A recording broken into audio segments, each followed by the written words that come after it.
നമുക്ക് ഈ സമരത്തിന്റെ നാൾവഴി കൂടി ഒന്ന് വളരെ വേഗം പരിശോധിക്കാം. LDF സർക്കാർ നേരിട്ട ഏറ്റവും ശക്തമായ സമരമായിരുന്നു ആശാ വർക്കേഴ്സിന്റെ സെക്രട്ടേറിയറ്റ് പടിക്കലിലെ സമരം. തുടക്കം മുതൽ ഉയർത്തിയ ആവശ്യങ്ങളിൽ നിന്നും ഒരിക്കലും ആശമാർ പിന്നോട്ട് പോയില്ല. ആ സമരനാളുകളിലേക്ക് ഒരു തിരിഞ്ഞുനോട്ടം. ഈ വർഷം ഫെബ്രുവരി 10 കേരള ഹെൽത്ത് വർക്കേഴ്സ് അസോസിയേഷന്റെ നേതൃത്വത്തിലാണ് രാപ്പകൽ സമരത്തിന്റെ തുടക്കം. ഒരാഴ്ചയിൽ കൂടുതൽ നീണ്ടുപോകില്ലെന്ന് സമരക്കാർ പോലും കരുതിയ പ്രതിഷേധം പിന്നീട് ഇടതുപക്ഷ സർക്കാരിനെ തന്നെ പ്രതിസന്ധിയിലാക്കിയ ശക്തമായ സമരമായി അത് മാറി.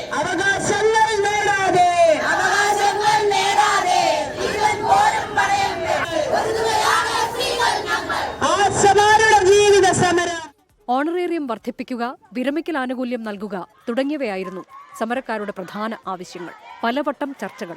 എന്നാൽ സർക്കാരിന് കടുംപിടുത്തം. സെക്രട്ടേറിയറ്റ് പരിസരം നിശ്ചലമാക്കിയ മഹാസംഗമം, നിയമസഭാ മാർച്ച്, അനിശ്ചിതകാല നിരാഹാരവും മുടിമുറിക്കൽ സമരവും, സംസ്ഥാനത്തുടനീളം രാപകൽ സമരയാത്ര, അങ്ങനെ നിരവധി സമരവഴികൾ.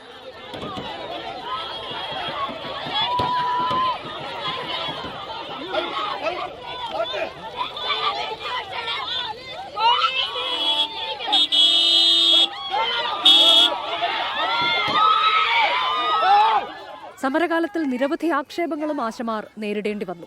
ഇടത് നേതാക്കളുടെ ആക്ഷേപ പരാമർശങ്ങൾ, ഇരുട്ടിന്റെ മറവിൽ പോലീസ് സമരപ്പന്തൽ അഴിച്ചുമാറ്റിയത്, കേന്ദ്രമന്ത്രി സുരേഷ് ഗോപിക്ക് നൽകിയ സ്വീകരണം, ഇതിലൊന്നും പതറാതെ ഇനിയും മുന്നോട്ട്. Research desk 24. ലോകത്തെവിടെയായാലും ഏത് സമയത്തും 24 വാർത്തകളും ഓഗ്മെന്റഡ് റിയാലിറ്റി പാക്കേജുകളും എക്സ്പ്ലെയിനറുകളും വിശദമായി കാണാൻ ഞങ്ങളുടെ യൂട്യൂബ് ചാനൽ നിങ്ങൾക്ക് സബ്സ്ക്രൈബ് ചെയ്യാം.